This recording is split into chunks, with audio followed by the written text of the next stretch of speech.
रोजगार, शिक्षा और स्वास्थ्य ये ऐसी बिंदु हैं जिस पर सरकार कितना भी काम कर ले फिर भी रह जाती है।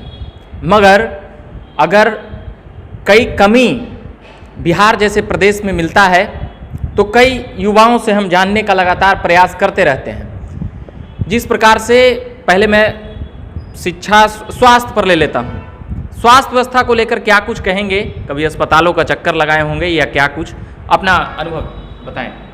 बिहार में स्वास्थ्य जो व्यवस्था है वो एकदम 100 में 10% जो है नंबर दिया जा सकता है। पीएमसीएच एम्स पूरा बन गया है यहाँ। पीएमसीएच एम्स आईजीएमएस पटना के सभी अस्पतालों में लगभग 900 आईसीयू बेड होगा। पटना की आबादी 17 लाख और बिहार की आबादी आप जानते हैं 900 आईसीयू बेड है। बहुत 900 कहाँ पटना हम समझ नहीं। पूरे पटना में सरकारी हॉस्पिटलों में 900 1000 समथिंग, मगर उसमें भी कितना चालू नहीं है। पूरे बिहार का रेफर केस पटना में आता है। पटना के जो लोकल पटनाइज है उनके लिए भी पटना में ही आता है। 17 लाख पटना की आबादी है। आए दिन कुछ ना कुछ होते रहता है। आईसीयू बेड उपलब्ध करा ही नहीं पाते हैं आप। आपके पास आईसीयू बेड है ही नहीं। अगर पैरवी लगाना पड़ता है सबको, मंत्री ने लगाने के बाद भी पैरवी से क्या होता है? पैरवी हम लोग भी बहुत लोग क्या करते हैं, मगर पैरवी से होता क्या है? ठीक है सर, दे दिया जाएगा। आईसीयू के अभाव में लोग मरता है। कितने दोस्त के पिताजी हमारे दोस्त के पिताजी, दो दोस्त के पिताजी पैरवी के बावजूद आईसीयू बेड के इंतजार में डेट कर गए। क्या करे सरकार?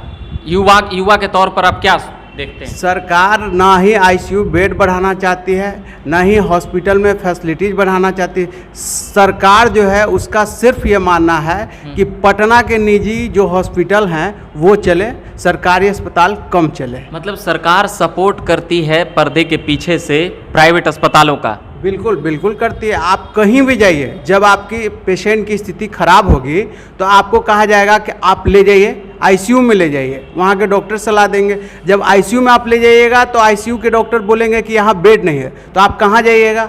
मरता पर क्या ना करता, आप ले जाइएगा प्राइवेट में ले जाइएगा। पैसा, इंजेक्शन, ये सब इतना खर्च होगा आपको कि घर और ज़मीन सब बेचना पड़ जाएगा। फिर भी अगर इलाज हो जाए तो वो भगवान भरोसे है। जैसे आजकल नकली दारू पीने से लोगों का जो है लीवर खराब हो रहा है। लीवर के लिए क्या इलाज हो रहा है पटना में? किडनी फेल हो रहा है लोगों का दवा खाने से, सिर्फ एक्स्ट्रा दवा खाने से, बहुत तरह का दवा खाने, किडनी फेल हो रहा है। उसका क्या इलाज होता है पटना में? नीतीश जी को क्या कहिएगा ये जो जहरीली शराब पर जो ऐसे बात आती है? जहरीली शराब का अवसर नीतीश कुमार जी पैदा किए। नहीं, शराबबंदी तो अच्छा काम है ना, तो आप युवा होके एकदम आप बोल रहे हैं शराबबंदी अच्छा काम है। शराबबंदी हुआ कहाँ है? तो ये कैसे रुकेगा? जैसे नीतीश जी तो बोल दिए कि शराब नहीं पियो, मगर यहाँ का जनता मूर्ख है, बिना पीले चैन नहीं है।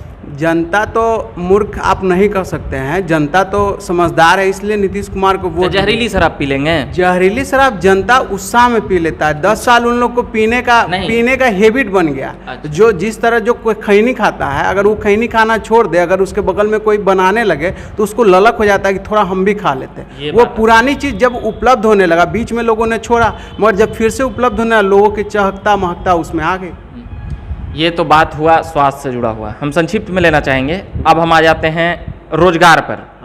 रोजगार पर अभी आप क्या कर रहे हैं? क्या तैयारी वारी करते होंगे? तो ये सब हम भी तैयारी करते हैं। रोजगार के अवसर बिहार में है नहीं।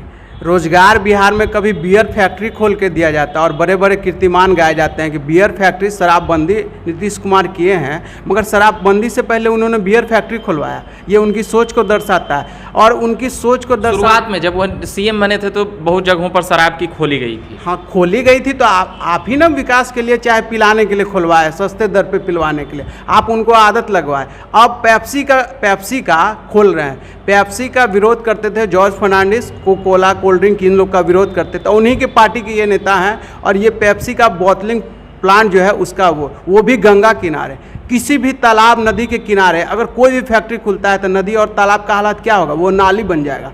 ये नाली बनाने के लिए अग्रसर है। रोजगार भी खोजते हैं, अब सब कुछ आप ही खोजते हैं, तो फैक्ट्री भी नहीं लगने। रोजगार महाराज यही सब फैक्ट्री से होगा और नहीं है। कोई तो तार का फैक्ट्री लगा।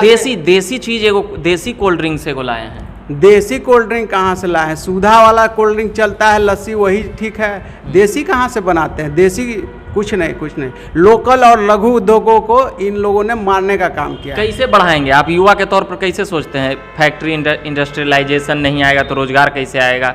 जैसे कृषि प्रधान तो कहने के लिए रह गया है, उसमें ज़्यादा कुछ वैसा संभावना दिखता नहीं है ज़्यादा लोगों के लिए। लघु उद्योग को बढ़ावा देना होगा, जो युवा हैं उनको आर्थिक सहायता देना होगा। दे तो रही है मोदी सरकार कई योजना निकाल कर। मोदी सरकार जी का योजना और नीतीश कुमार जी का योजना, उद्यमी योजना, ये योजना, मगर उसके लिए क्या क्या करना पड़ता है? वहाँ ऑनलाइन आप जमा कर दिए, वहाँ सबमिट हो गया, जाके बैंक मैनेजर से मिलिए। दिखावा है, छलावा है। बैंक मैनेजर आपको लोन ही नहीं देगा।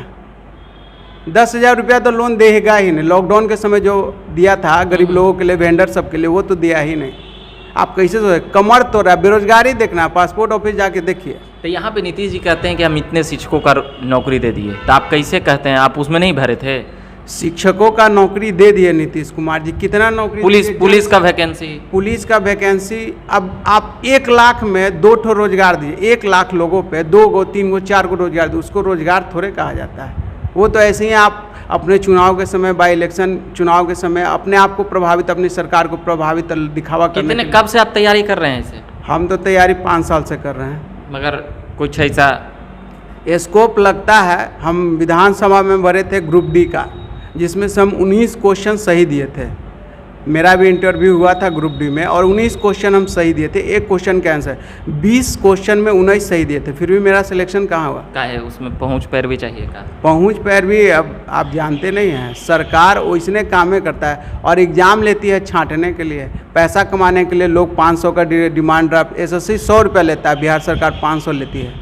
कोई भी स्टाफ सिलेक्शन कमीशन का फॉर्म भरिएगा तो 500 रुपया ले। पैसा कौन नीतीश जी मांगते हैं कि कोई और? नीतीश जी का ना संस्था है, इनके मुख्यमंत्री, सब चीज़ के मुख्य ये हैं। इनके आंखों के सामने ही सब कुछ होता है। शिक्षा के लिए क्या कहिएगा? शिक्षा का स्थिति अभी कुछ वैसा है नहीं। हम सरकारी स्कूल में तो शिक्षक सब अच्छा आ रहा है, शिक्षक अच्छे हैं, मगर विद्यालय का जो स्थिति है वो अच्छा नहीं है। शिक्षक जो अच्छे हैं उनको भी अन्य कामों में भिड़ा दिया जाता है। वो अगर ईमानदार हैं तो उनको बेईमान बना दिया। जैसे आप ईमानदार हैं, आपको बार बार कहा जाएगा ना कि वो चीज़ कहाँ रख दिया, वो चीज़ नज़र नहीं आ रहा है, ये कहाँ गया, वो कहाँ गया, तो आप ईमानदार होते हुए भी बेईमान हो जाइए। कहिएगा कि हमारे जैसे ईमानदार को इतना दिक्कत झेलना पड़ता है, तो आप बेईमान हो जाइएगा।